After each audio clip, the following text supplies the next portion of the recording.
Welcome to the Watering Hole. We're at Musicfest 2026, the last day, and sitting down with Mr. Jeff Crosby. How are you?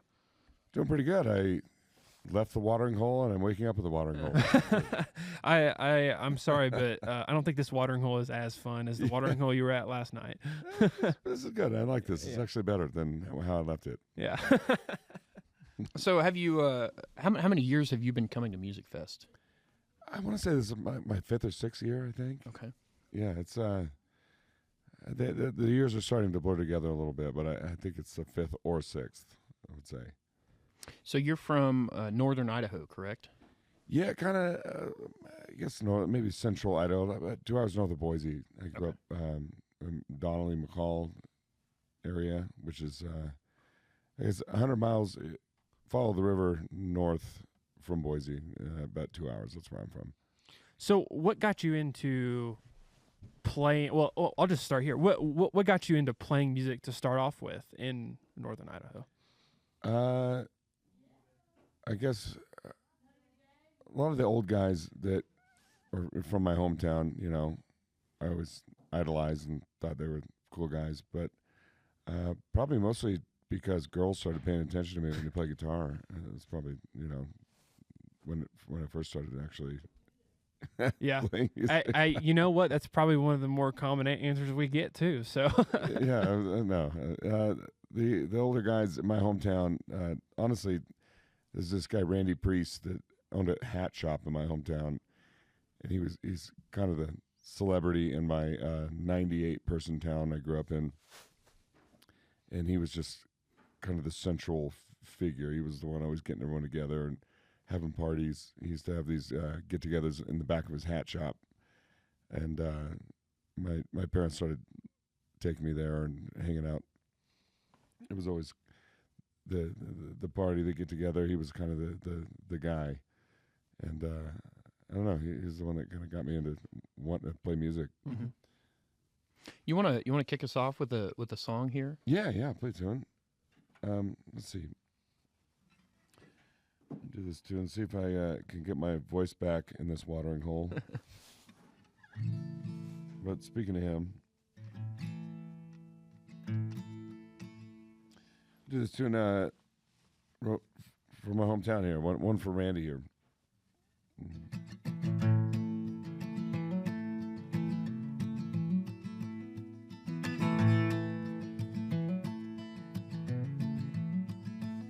I used to run around a couple hours from here,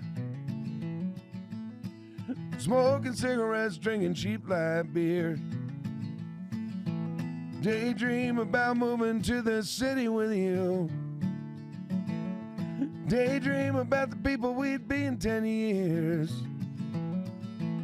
Now I'm out of that town, but I'm still knee deep in the coast of California on to Tennessee. Left turn right and right turn wrong. Still looking for a city that belongs to me. Every time I close my eyes, I'm back in 83615 and I'm running free. Oh, every time I close my eyes, I'm back in 83615 and I'm running free. Finally getting old enough to have some good old days. Start to wonder if I gave my youth away. Think about what I'd have done differently. In a different time, in a different place. Now that everybody's married up and raising their kids, still tell myself that the shoe wouldn't fit. But I watch her laughing from across the room, and I wonder if I'll ever let her pull me in. Every time I close my eyes, I'm back in 83615 and I'm running free. Oh, every time I close my eyes, I'm back in 83615 and I'm running free, yeah. running, baby.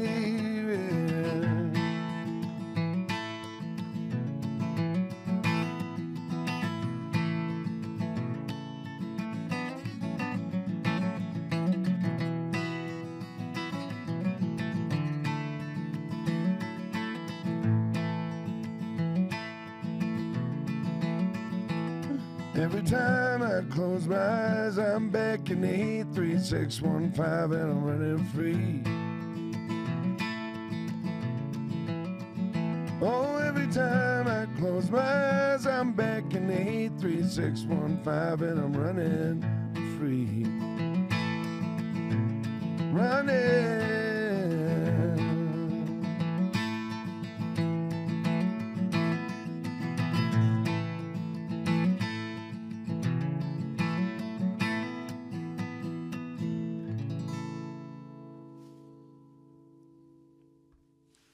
Fantastic. Yes, that was Great. Yeah, thanks, man. One for the hometown there.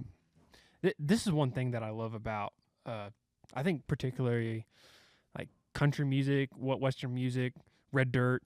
I think being able to like localize and have those references to stuff that like where you're from, and it makes it originally the 83615. I'm assuming that's a zip code. Yeah. So like there's stuff like that I love in songs that I think it makes it mean so much more, especially to those people that live there too. Yeah, definitely. Idaho, you know, it's an interesting place to see. I realize how unique it is the longer I spend time away from it. Mm-hmm. I guess. Do you still live in Idaho?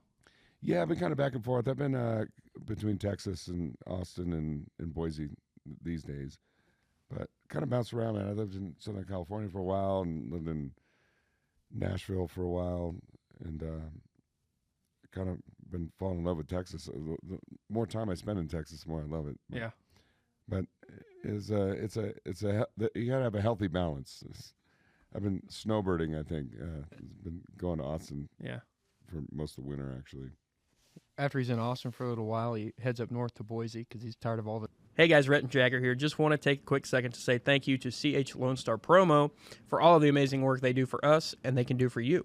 For example, they made these fantastic new logos for us that we're going to be running across all of our social platforms in 2026. On top of that, they made us a custom tablecloth for the podcast, which they can do for your business. And they make all kinds of fantastic merchandise. Shirts, hats, hoodies, socks. Anything and everything you might want. They Underwear, even wrap perhaps? Underwear. They even wrap semis. You just go ask one of your favorite artists, Tritic Revival. They're big fans of CH, just like we are.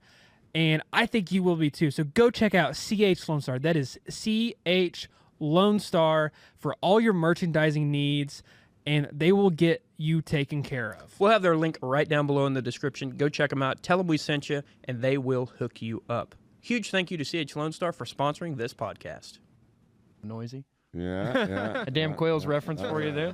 Yeah, it's So, who in the scene right now do you feel like is like very underappreciated?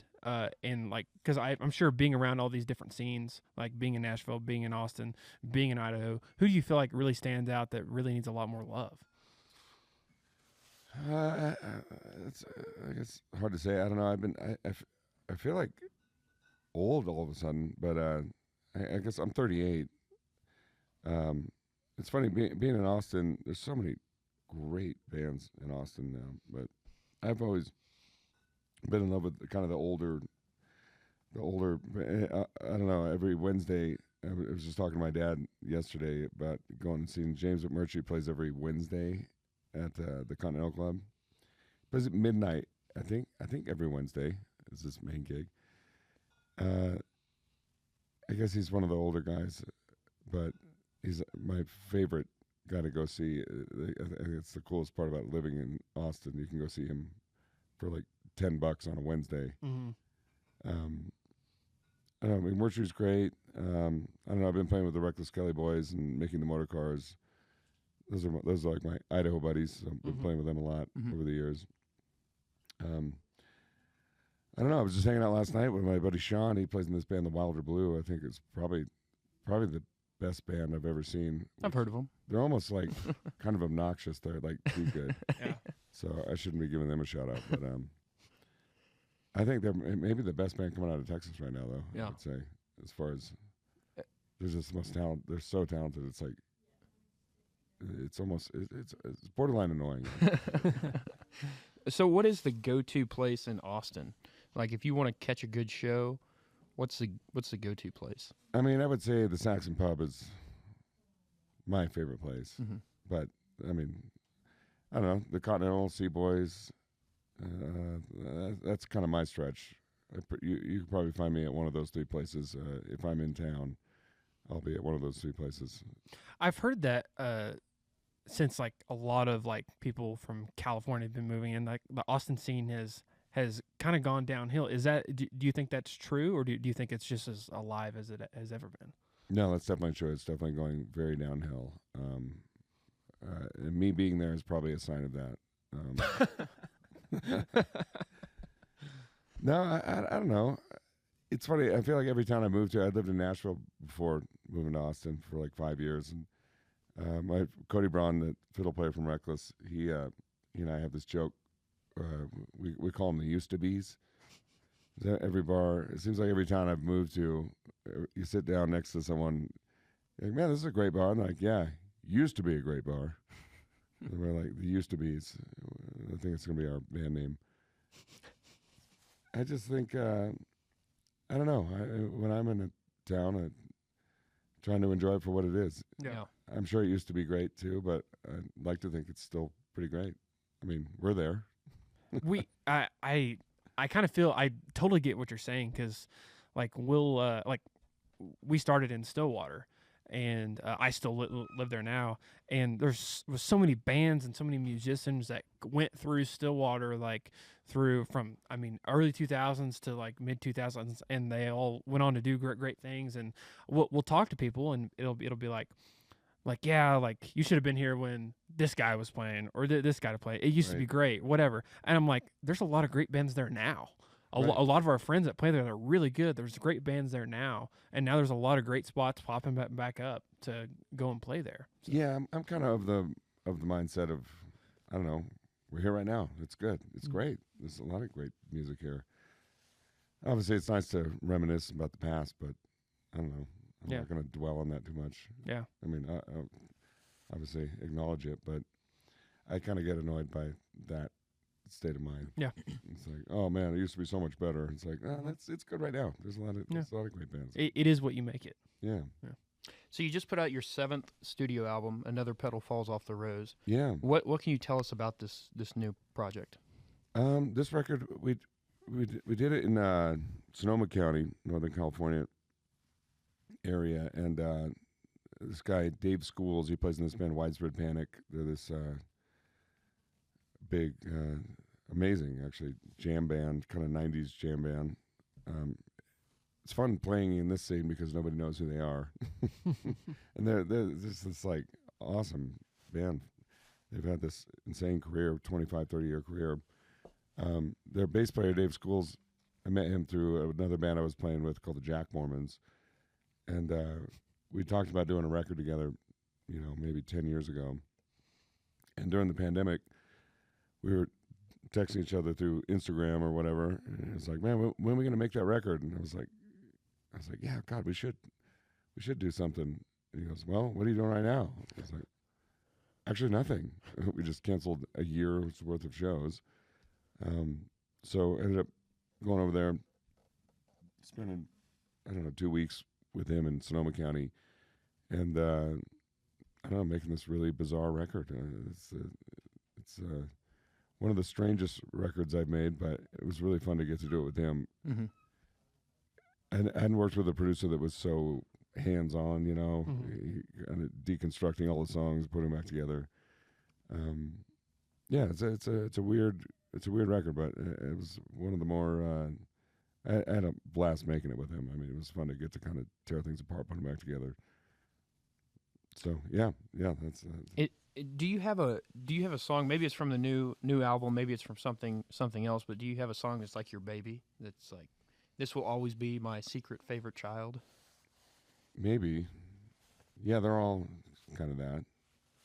Hey guys, Rhett and Jager here. Just want to take a quick second to say a huge thank you to one of our favorite sponsors, Deep Eddy. At Deep Eddy, real defines everything they do. It's not only their approach to making high-quality vodka, it's also their attitude.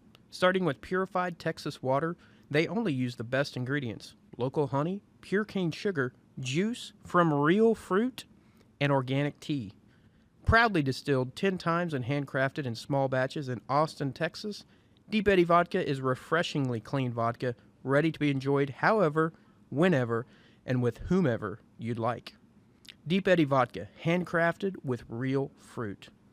Deep Eddy Vodka is a product of Deep Eddy Distilling Company in Austin, Texas. 40% alcohol by volume, distilled by corn. Huge thank you to Deep Eddy Vodka for sponsoring this podcast. What's up, guys? Jagger and Rhett here with the Watering Hole Podcast, and we just want to tell you about our next sponsor, and that is Double B Hat Co. Bryce over there at Double B Hat Co. hooks us up with all of our hats that we wear on the podcast, and we can't say thank you enough to Double B Hat Co. Go check them out. They've got the best hats. You'll see all the artists around here wearing them. You got Treaty Oak. You got Gannon. You got all the ones that you love wearing Double B Hat Co. You know why? Because they're the best. And you can't say anything other than they're the best. Go check out Double B Hat Co. Double B Hat Co. right now. Go do it now. Jagger's wearing one of the hats. As always, know why? Because they're the best, Rhett. Link in description. Go check them out. Why don't we do this one? I'm going to do a song I wrote with my buddy Mickey here. Okay. I'm going to do this tune. Mick and I wrote this in Boston a couple years ago. I've been playing with the Records boys here. It's called Hold This Town Together.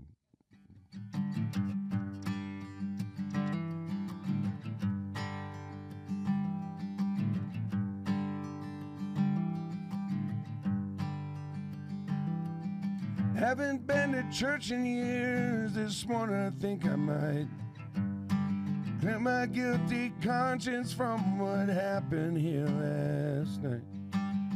Every time I'm back in this town, drinking with old friends, we end up running stop signs, chasing white lines, and talking to strange women. Yeah, it's one more round for Randy, Lois and for Vern, past the one-hitter, Salmon River Quiver, the flask of Jamie's bourbon. I know everything is changing, I know nothing lasts forever. God bless the folks that try so hard to hold this town together.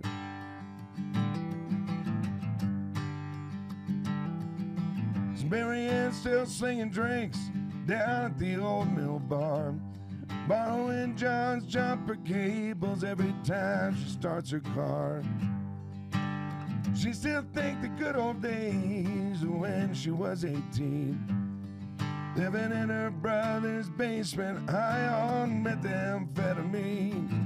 Yeah, it's one more round for Randy, Lois and for Vern, past the one-hitter, Salmon River Quiver, the flask of Jamie's bourbon.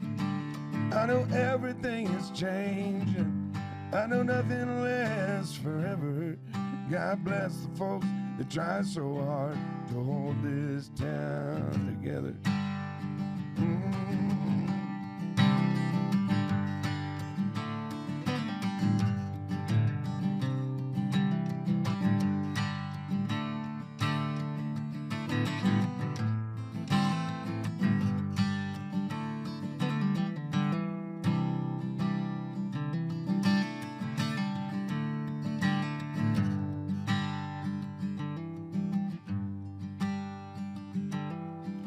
Listening to this dive bar band, and I'm staring at my check.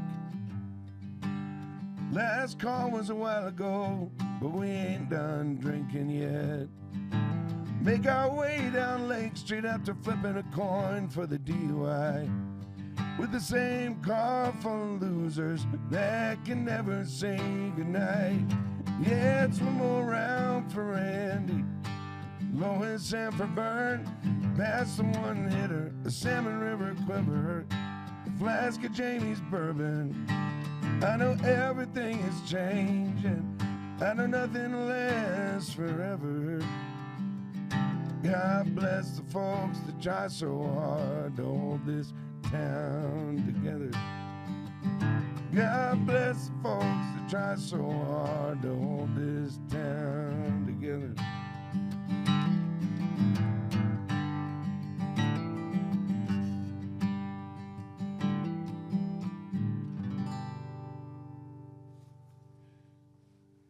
There we go.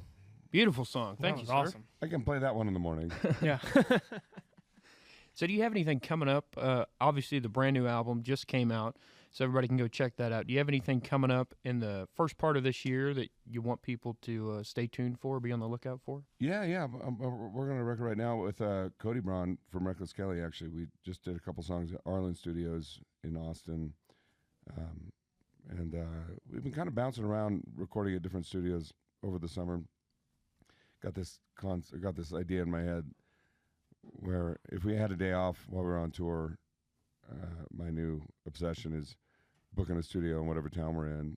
So we just did a song in Portland, Oregon with my friend Greg Williams recently, and then we did a song in Lubbock, Texas with Scott Ferris. Yeah, Scott Ferris. Awesome studio there. Amusement Park Studios is what it was. And then a couple songs in Austin. Just been kind of bouncing around. I feel like the album format's been getting lost over time. It's like, I don't know, just like stopping and cutting a song, doing a single. That was how the idea started, and I guess it's basically an album now. But I like the idea of like cutting a song in whatever town you're in. Or Yeah, whatever city, that's an awesome idea. Yeah, I mean, I like whatever city you're in or whatever, it has such an impact on the inspiration of the tune or how it's going to feel or where you're going to go that day, where you're going to go eat and hang out. It kind of ends up being a part of the part of the song. So, Yeah. Yeah, we'll see. It's going to be a very scattered album, but it's about an album's worth of songs now. So, Wow, that's awesome. Well, thank you so much for getting up early for us this morning. Sorry we couldn't get you at a different time. We were not gonna lie. When you said 10 a.m., I set my alarm for 9, and then I woke up at 9:58. But I made it here. Yeah, that's right. You did make it here. Yep, that's what matters. Yeah, hopefully we'll see you guys in Stillwater, man. Yes, absolutely. Yes. Jeff, we can't thank you enough. It's been an absolute blast, and we're looking forward to it again. Yeah, thanks for having me, man. Thank you, man. you.